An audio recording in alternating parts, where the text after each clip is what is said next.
রাজ্যে নতুন সরকার গঠনের পর রাজনৈতিক তরজা আরো তীব্র হয়ে যায়। শপথ গ্রহণের পরই প্রশাসনিক কাজ, বিরোধীদের ভূমিকা এবং তৃণমূলের অন্দরের পরিস্থিতি নিয়ে একাধিক মন্তব্য করলেন বিজেপি নেতা। তিনি বলেন, এখনো দপ্তর বন্টনের কাজ সম্পূর্ণ হয়নি, আরও কয়েকজন মন্ত্রীর শপথ গ্রহণ বাকি রয়েছে, তাই পুরো মাত্রায় কাজ শুরু করতে কিছুটা সময় লাগবে। তবে সরকার মানুষের স্বার্থে দ্রুত কাজ শুরু করবে বলেই দাবি করেন দিলীপ ঘোষ। প্রথম কাজ কি হবে, এই প্রশ্নের উত্তরে তিনি জানান, সরকারের কাছে সব কাজই সমান গুরুত্বপূর্ণ। কোনো একটি বিষয়কে আলাদা করে না দেখে একসঙ্গে সব ক্ষেত্রেই কাজ এগিয়ে নিয়ে যাওয়া হবে। এদিন বিরোধী দলগুলোকেও কড়া ভাষায় আক্রমণ করেন দিলীপ ঘোষ। এতদিন সাধারণ মানুষের উপর অত্যাচার চালিয়ে এখন নিজেরাই চাপে পড়েছেন বিরোধীরা। পাশাপাশি তৃণমূল সুপ্রিমোকে নিশানা করে দিলীপ ঘোষ বলেন, স্যান্ডউইচ রাজনীতি আর চলবে না। নিজের দলই এখন ভাঙনের পরিস্থিতি তৈরি হয়েছে বলে কটাক্ষ করেন তিনি।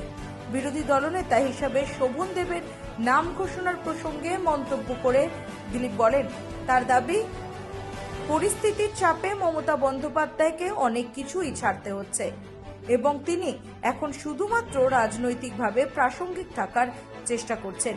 এছাড়াও ফিরহাদ হাকিমের হোয়াটসঅ্যাপ গ্রুপ ছাড়ার প্রসঙ্গ টেনে তিনি বলেন, সরকার যখন চলে গেছে তখন হোয়াটসঅ্যাপ গ্রুপ ছাড়ার আর কি গুরুত্ব আছে।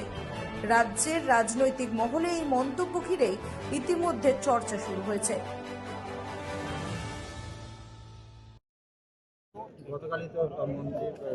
বাস শুরু হয়েছে, শপথ গ্রহণ হয়েছে, ঢোকা হয়েছে, খালি এখনো চার্জ যতক্ষণ না আমাদের হাতে আসছে আমরা কাজ শুরু করতে পারবো না।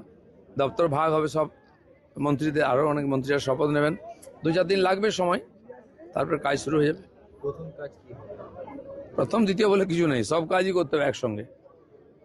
একদিকে মুখ্যমন্ত্রী বলছেন যে বিরোধী দলগুলোকে তাতে পামও রয়েছে, মানে একদিন বিরোধীদের কোনো জায়গা দিয়েছেন, কোনো সম্মান দিয়েছেন, বাঁচার অধিকার দিয়েছেন? ঘরবাড়ি ভেঙেছেন, তাদের মুখ দেখতেন না, কি কি বলেছেন, আজকে ঠেলায় পড়েছেন বলে গাছে উঠতে হচ্ছে। শুনুন, মমতা ব্যানার্জির এই রাজনীতি, এই যে স্যান্ডউইচ রাজনীতি, এটা চলবে না। আজ মানুষ ওনাকে ধাক্কা দিচ্ছে, চুপ করে বসুন না, কিছুদিন দেখুন কি হচ্ছে। কেউ আপনার সঙ্গে নেই, আপনার পার্টির লোকেরাও নেই, পার্টির লোকেরা ঘর ছাড়া, তাদের খোঁজ খবর নিন। বিধানসভায় বিরোধী দলনেতা হলেন শোভনদেব চট্টোপাধ্যায় এবং উপদলনেত্রী অসমা পাচ্ছে মুখ্য সচেতক ফিরহাদ হাকিম। তার মানে কি আলটিমেটলি যে চেয়ারটা ছাড়তে চাইছিলেন না উনি, আলটিমেটলি তাকে ছাড়তে বাধ্য হলেন? উপায় নেই, ছাড়তে হবে, গণতন্ত্র, মানুষের রায়। উনি ড্রামা করেন একটু খবরে থাকার জন্য, তারপর লাইনে এসে যান, সবাই দেখতে পেয়েছেন। কলকাতা পুরসভা হোয়াটসঅ্যাপ গ্রুপ সহ পাবলিক সেফটি এবং ভেক্টর কন্ট্রোল গ্রুপ ছাড়লেন ফিরহাদ হাকিম, একেবারে সেই যে দুটি হোয়াটসঅ্যাপ গ্রুপই ছেড়ে দিলেন। সরকার ছেড়ে দিল, আর হোয়াটসঅ্যাপ গ্রুপ। ব্যুরো রিপোর্ট, রাত দিন নিউজ নেটওয়ার্ক।